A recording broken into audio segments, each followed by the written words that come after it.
అందరికీ నమస్కారం. ఈరోజు కథ హిట్లర్ ఎపిసోడ్ 336 మన్నించవా. ఇక స్టోరీలోకి వెళ్తే హర్ష రూపంలో ఉన్న హాస్నితో దురుసుగా ప్రవర్తించిన కారణంగా ఆమెను మందలించి వాస్తవం అర్థమయ్యేలా చెప్తాడు సూరజ్. అయితే రాత్రి భోజనం చేస్తున్న సమయంలో కూడా హాస్ని కావాలని ఏదో ఒకటి మాట్లాడుతూ సరితను ఇరిటేట్ చేసింది. దాంతో ఆమెకు తీవ్రమైన కోపం వచ్చి నేరుగా విరాట్ దగ్గరికి వెళ్ళి హాస్ని స్థానం మరొకరికి ఇవ్వడం తప్పని సీరియస్గా చెప్తుంది. అదంతా విన్న సూరజ్ వేగంగా ముందుకు వచ్చి విరాట్కి ఆమె తరపున క్షమాపణ చెప్తాడు. అప్పటికే ఎర్రబడ్డ కళ్ళతో కోపంగా ఉన్న విరాట్ పిడికిలి బిగించి ఆవేశాన్ని కంట్రోల్ చేసుకుంటూ, హాస్ని మీద అభిమానంతో నువ్వు ఇలా రియాక్ట్ అవుతున్నావని నాకు తెలుసు, అందుకే ఆఖరి అవకాశంగా నిన్ను వదిలేస్తున్నాను. ఇంకొకసారి ఇలాంటి బిహేవియర్ నా దగ్గర చూపిస్తే అస్సలు క్షమించను. ఇక నీకు ప్యాలెస్లోకి ఎంట్రీ కూడా లేకుండా చేస్తాను. గెట్ లాస్ట్ అని హెచ్చరించాడు. దాంతో కోపంలో తను చేసిన పని అర్థమైన సరిత కనీసం అతనికి క్షమాపణ చెప్పే ధైర్యం కూడా చేయలేక వడివడిగా కిచెన్లోకి వెళ్ళి కన్నీరు పెట్టుకుంది. అదంతా గమనించిన హాస్నికి తన కారణంగా ఆమె మాటలు పండినందుకు బాధగా అనిపించింది. అనవసరంగా తనని ఎందుకు కోప్పడ్డారు విరాట్ గారు? తను మాట్లాడిన దానిలో తప్పేం లేదు కదా. తన మీద అభిమానంతోనే కదా ఇదంతా మాట్లాడింది. కాస్త అర్థం చేసుకుని ఉంటే బాగుండేది అని దిగులుగా చెప్పింది. నిజానికి అక్కడ ఎలా ఉండాలో ఎలా మాట్లాడాలో తెలుసుకోవాలి కదా. నా దగ్గర అమర్యాదగా ప్రవర్తించడం ఇది రెండోసారి. నేను గతం మర్చిపోయినప్పుడు ఒకసారి మాట్లాడింది, కానీ అప్పుడు స్టడీ రూమ్లో కేవలం నేను మాత్రమే ఉన్నాను కాబట్టి నీ మంచి కోరే వ్యక్తిగా మాట్లాడిందని ఆలోచించి వదిలేశాను. ఒకసారి ఊరుకున్నాను కదా అని రెండోసారి హాల్లో ఇంతమంది వర్కర్స్ ముందు నాతో సీరియస్గా మాట్లాడితే స్పేర్ చేయాలా? అలా చేస్తే యాజమాని మీద మిగతా వాళ్ళకి గౌరవం ఏముంటుంది అని కోపంగా ప్రశ్నించాడు విరాట్. మీరు చెప్పిందంతా నిజమే అండి. మీరు కోపడ్డంలో న్యాయం ఉంది, కానీ ఆమె అలా ప్రవర్తించడానికి కారణం నేనే అంటూ వచ్చిన దగ్గర నుండి ఆమెకు సరితకు మధ్య జరిగిన సంఘటనలన్నీ వివరంగా చెప్పింది హాస్ని. ఓకే, ఈ విషయం గురించి నేను తర్వాత మాట్లాడతాను. నువ్వన్నీ వదిలేసి ప్రశాంతంగా తిను అని చెప్పి ఆలోచనలో పడ్డాడు విరాట్. అతన్ని గమనించిన హాస్ని, నా వల్ల మీకు కొత్త సమస్యలు వస్తున్నాయి కదా, అందుకే నేను ఇక్కడికి రావడానికి ఇష్టపడలేదు. ఏదో ఒకటైతే మాత్రం ఏం లేదు. నేను రేపే వెళ్ళిపోతాను. మీరు మాత్రం కంపెనీ మీద దృష్టి పెట్టండి. వర్కర్స్ మీద వదిలేసి తిరగడం అంత మంచిది కాదు అని అంది హాస్ని. ఆ మాటకి ఆమె వైపు సూటిగా చూస్తూ, నీ వేషాలన్నీ ఎందుకోసమో నాకు తెలియదు అనుకున్నావా?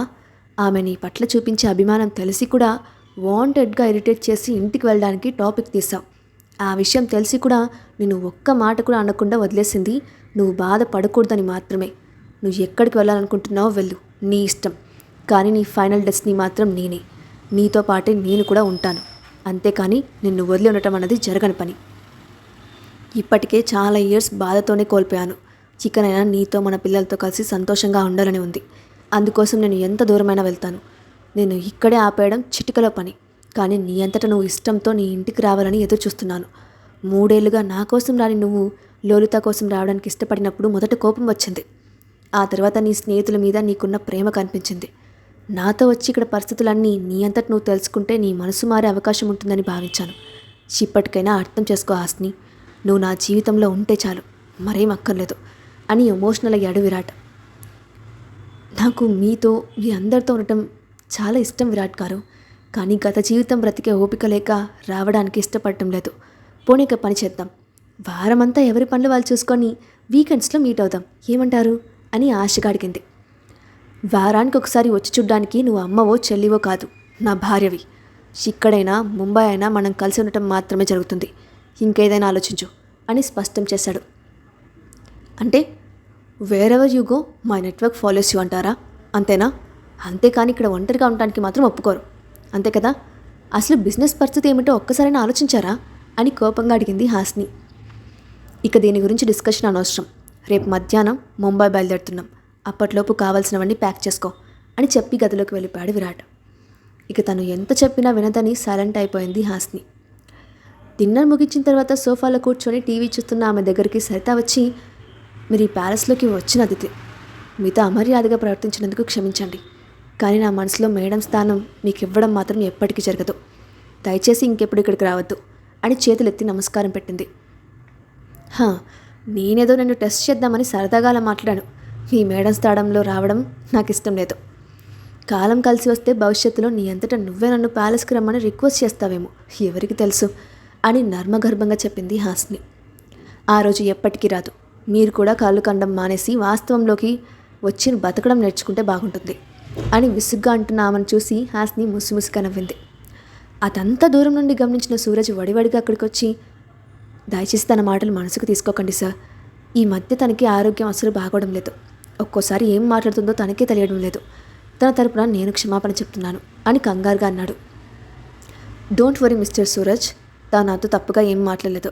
I can understand her feelings. ఇంతకీ తను మీకు ఇవ్వాల్సిన డబ్బులు ఇచ్చేసిందా అని హింట్ చేసినట్లు అంది హాస్ని. ఇంకా లేదు సార్, తనకు కొన్ని పర్సనల్ ప్రాబ్లమ్స్ ఉండటం వలన సగం మాత్రమే తీర్చింది. ఒక చోట వర్క్ చేసేవాళ్ళం, ఒకరి ప్రాబ్లమ్స్ మరొకరు అర్థం చేసుకోవాలి కదా, అందుకే నేను కూడా ఇవ్వమని ఇబ్బంది పెట్టలేదు. ఇంతకీ ఆ విషయం మీకెలా తెలిసింది అని ఆశ్చర్యంగా అడిగాడు సూరజ్. నాకు మాయలు మంత్రాలు తెలుసులే, అలా ఈ విషయం కూడా తెలుసుకున్నాను అని చిరునవ్వుతో చెప్పి అక్కడి నుండి తన గదిలోకి వెళ్ళిపోయింది హాస్ని. ఆమె వెళ్ళిన వైపే ఆశ్చర్యంగా చూస్తూ, నాకు సరితాకి హాస్ని మేడంకు మాత్రమే తెలిసిన విషయం ఇతనికి ఎలా తెలిసింది? కనీసం సారికి కూడా ఈ విషయం తెలీదు. మరి ఇతనే ఎలా అడిగాడు అని ఆలోచనలో ఉన్న అతనికి, హాస్ని మేడంకి ఇతను రిలేటివా అని అనుకున్నాడు సూరజ్. అయితే ఇవేమీ గమనించని సరిత మాత్రం సూరజ్ చేతులు పట్టుకొని, ప్లీజ్ సూరజ్, ఇంకొక సంవత్సరం ఆగవా, నీ అప్పు మొత్తం వడ్డీతో సహా తీరుస్తాను అని రిక్వెస్ట్ చేసింది. ఆ మాటకి ఆమె వైపు విసుగ్గా చూస్తూ, నువ్వు ఎప్పటికీ బాగుపడతావో నాకు అసలు అర్థం కావట్లేదు. అసలు ఇన్ని నెలల్లో నేను డబ్బులు ఇవ్వమని నేను ఎప్పుడైనా అడిగానా? లేదు కదా, ఇంకెందుకు అంత టెన్షన్ పడుతున్నావు అని చెప్పేసి సాధారణంగా తను వెళ్ళిపోయాడు సూరజ్. దాంతో సంతోషంగా ఫీల్ అయిన సరిత వీలైనంత తొందరలో అప్పు తీర్చాలని ప్లాన్ చేసుకుంది. కానీ అప్పటి వరకు కూడా హాస్ని మాటల్లో మర్మం ఆమెకు అర్థం కాలేదు. మరుసటి రోజు ఉదయం సోఫాలో కూర్చొని స్నాక్స్ తింటూ టీవీలో హారర్ మూవీ చూస్తున్న హాస్ని ముందుకు వచ్చి నిలబడింది అనసూయ. ఆమె ఊహించని రాకకు షాక్ అయిన సూరజ్ వెంటనే ఎదురొచ్చి, గుడ్ మార్నింగ్ మేడం, ఇంత ఉదయం ఎలా వచ్చారు, ఏమైనా పనుందా అని మర్యాదపూర్వకంగా అడిగాడు. ఏ రోజు నా కొడుకు ఇంటికి పనుంటే తప్ప రాకూడదా అని కోపంగా అరిచి, ఇంటికి విరాట్ ఎక్కడున్నాడు అని కళ్ళతోనే చుట్టూరా స్కాన్ చేస్తూ అడిగింది అనసూయ. సార్ ఉదయమే కంపెనీకి వెళ్ళారు మేడం, కాసేపట్లో వచ్చేస్తారు. మీకేం తీసుకురమ్మంటారు, కాఫీ ఆర్ టీ అని అడిగాడు సూరజ్. అయితే హాస్ని మాత్రం ఆమెను చూసి పెద్దగా రియాక్ట్ అవ్వలేదు. కేవలం 3 ఏళ్ల కాలంలో ఆమెలో వచ్చిన మార్పులను మాత్రం గమనిస్తూ సైలెంట్గా కూర్చుంది. ఒకేసారి 10 ఏళ్ల వయసు పెరిగిన వ్యక్తిలో కనిపిస్తున్న ఆమెను చూసి ఆమె మనసులో జాలి కలిగింది. కానీ ఆమె వల్ల తను పడిన బాధ దృష్టిలో పెట్టుకొని ముఖం తిప్పేసింది.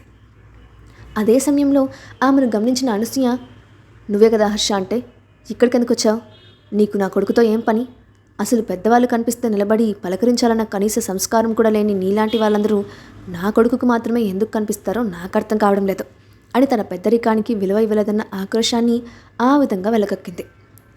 తెలియని వాళ్ళతో మాట్లాడే ఇంట్రెస్ట్ నాకు లేదు, అందులోనూ మీరెవరో, మీరు విరాట్కి ఏమవుతారో కూడా నాకు తెలియదు. అటువంటప్పుడు నేనెందుకు పలకరించాలి, అసలు ఇంత వయసు వచ్చినా కూడా ఎదుటి వాళ్ళతో ఎలా మాట్లాడాలో మీకు తెలియదని నేనంటే మీరేం చేయగలరు?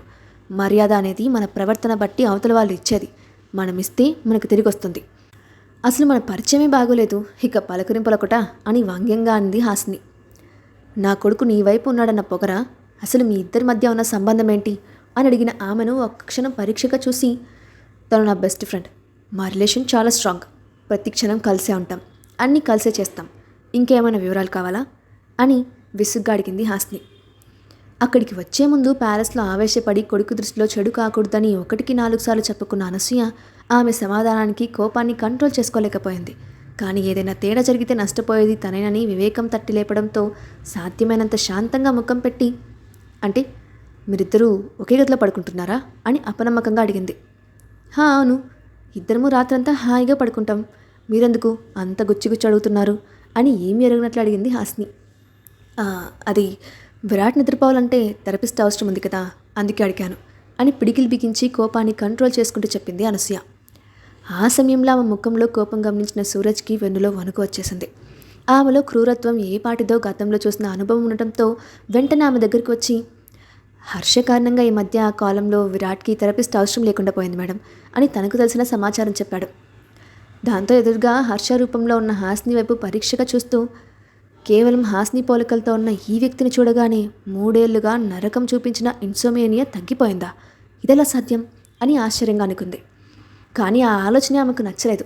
తన కొడుకు హాస్నికే కాదు, ఆమె రూపంలో ఉన్న వ్యక్తికి కూడా ప్రాముఖ్యత ఇవ్వడం ఆమె జీర్ణించుకోలేకపోయింది. మనసులో హర్ష పట్ల అసూయతో రగిలిపోతూ ఉంది. తనకు లేని ప్రాధాన్యత ఒక అనామకుడికి ఇవ్వడం ఆమె ఓర్వలేకపోయింది. తన కొడుకు కుటుంబ పరువు గురించి ఆలోచించకుండా ఒక అబ్బాయిని ప్రేమించడం ఆమెకు అస్సలు నచ్చలేదు. పెళ్లి చేసుకునే అవకాశం ఉందేమోనని భయం పట్టుకుంది.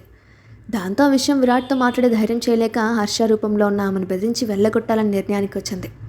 అదే సమయంలో లోపలికి వచ్చిన విరాట్ అక్కడున్న తల్లి వైపు కోపంగా చూస్తూ నేరుగా హాస్ని దగ్గరికి వెళ్ళి తన ప్రయాణం గురించి మాట్లాడాడు.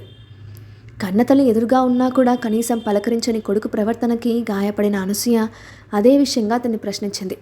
కానీ తల్లి ముఖాన్ని ఒక్క క్షణం కూడా చూడ్డానికి ఇష్టపడని విరాట్ ఆమె ఎక్కువగా ఊహించుకుంటూ ఉందని, కొడుకు ప్రేమను పొందే అర్హత ఆమె ఏనాడో కోల్పోయిందని, ఇక మీదట ఆశించొద్దని తేల్చి చెప్పాడు. దాంతో ఒక్కసారిగా నిరాశకు లోనైన అనసూయ కొడుకు వైపు నిర్వేదంగా చూస్తూ, నా కొడుకు తల్లిని పట్టించుకోలేనంత పెద్దవాడైపోయాడు. ఇక నువ్వేం చేసినా కూడా నేను అస్సలు అభ్యంతరం చెప్పను. ఆఖరికి ఒక మకాడితో సహజీవనం చేయడానికి రెడీ అయినా కూడా నోరు తెరవను. కేవలం నా వారసును చూడాలన్న కోరిక మాత్రమే ఉంది. దయచేసి హాస్ని విషయంలో నా మీద ఉన్న కోపాన్ని దృష్టిలో పెట్టుకొని వాళ్ళని చూడడానికి అడ్డుపడకు అని రిక్వెస్ట్ చేసింది. ఆమె మాటలు విన్న హాస్ని షాక్ అయిపోయింది. అత్తగారి నోటి నుండి అలాంటి మంచి మాటలు వినడంతో ఆశ్చర్యపోయి కళ్ళింత చేసుకొని చూసింది. అయితే విరాట్ మాత్రం ఆమె వయసుకి గౌరవం ఇచ్చి పిల్లలు ఇక్కడ లేని విషయం చెప్పాడు. కానీ ఆమె ముంబై వెళ్ళి వాళ్ళని చూస్తానని పట్టుబట్టింది. అయితే విరాట్ ఆమె అభ్యర్థన ఒప్పుకోకపోగా చెట్టి పరిస్థితుల్లోనూ చూడడానికి వీల్లేదని, హాస్ని విషయంలో జరిగిన సంఘటన గురించి డిస్కస్ చేసిన తర్వాత మాత్రమే దాని గురించి ఆలోచిస్తానని తేల్చి చెప్పాడు. కొడుకు మాటలు ఎలా అర్థం చేసుకోవాలో ఆమెకు తెలియలేదు. 3 ఏళ్ల తర్వాత ఆ విషయం గురించి డిస్కస్ చేయడానికి ఏముంటుంది?